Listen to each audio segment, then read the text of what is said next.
No, it's funny. I actually was a theater student growing up. Not gay, though. Just throwing that out there. I am just pretty, though, however. No, I did. I have a degree in performance theater from San Francisco State. Yes, which did nothing but make sure I look gay on a resume for the rest of my life. That's about all that's fucking done for me. Because I'm full of good decisions.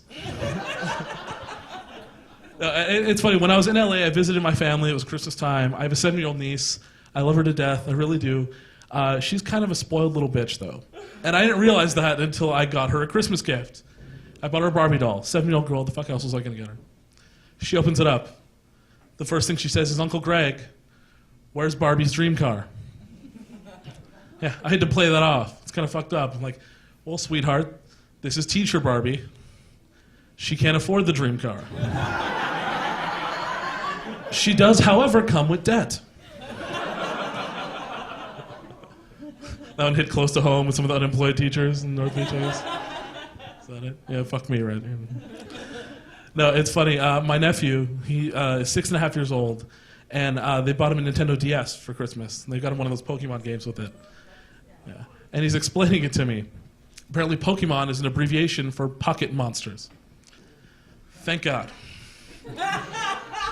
Because I'm pretty sure I'd lose it if I heard him yell to his mom, Mom, I'm going to go to my room and play with my pocket monster. No, that's what Uncle Greg is doing. He didn't bring a girlfriend to Christmas again. It's funny. Whenever I start hanging out with my folks, all these memories start to come back to me, and I'm a perfect example of the fact that my family did not win at genetic roulette. And my father was not a smart man. He really wasn't. I have memories as a child of him whispering to my mother, "Tell the kids to go outside and PLAY so we can fuck."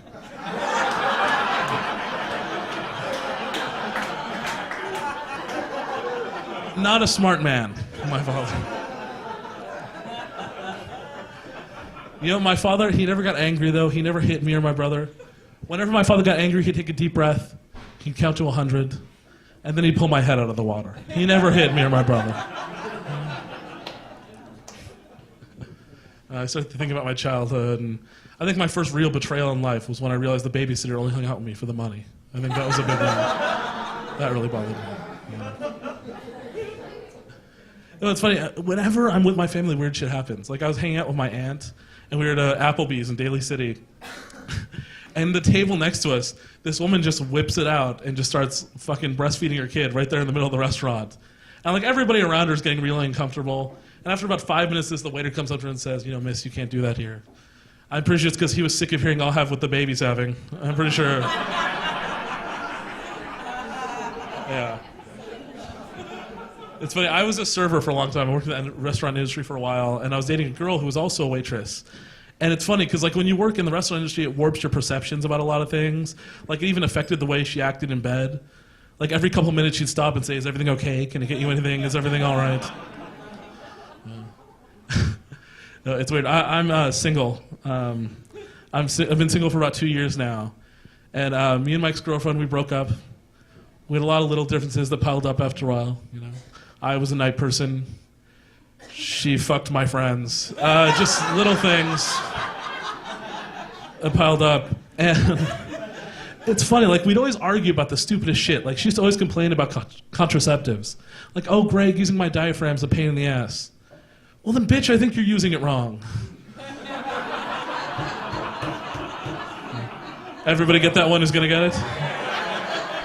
There's 5 guys here who've never seen a diaphragm before. No. Don't feel bad. The first time I saw one, I didn't know what the fuck it was. I'm like, why the hell does the cat need a shower cap? The fuck is this thing?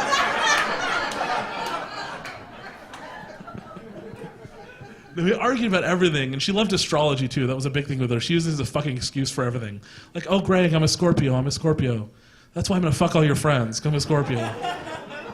Yeah. Her being into astrology, all that meant was every morning I had to wake up before her, check her horoscope to make sure my day wasn't gonna suck. It's frustrating. She loved Cosmo articles too. She showed me one once that said a great way to spice up our love life is to get intimate during a car wash. No, it isn't. But it is a great way to ruin a church fundraiser. Yeah. And Lutheran kids fucking stare. They all have camera phones and shit now. Drove me nuts, man. My girlfriend was crazy, you know. But like, I've been single for a while, and I've been kind of playing the field and stuff like that. And it seems like there are a lot of couples in here. I'm going to throw out some advice. Be careful. If you're going to get laid tonight, be safe. There are a lot of weird STDs out there, like AIDS. Scientists say they've traced AIDS to a man and an orangutan in Africa. That means somewhere in Africa, a man and an orangutan were shooting heroin together. And that's terrifying. No, be safe. But guys, remember, condoms aren't 100%. I had 2 of them on me, and I got hit by a car. Be careful. I'm kind of a bigger gentleman, as I mentioned earlier. Yes, I have a bit of a weight problem, and I can't keep hiding that from you guys. I can't. I know, Greg, really? No.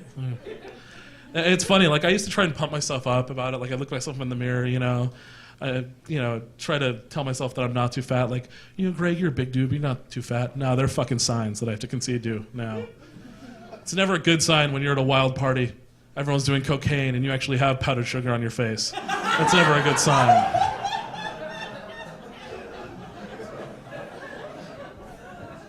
You walk into places like the Men's Warehouse and the guy just goes ka-ching. That's fucked up, you know? Like, that's why I wear suits when I'm on stage.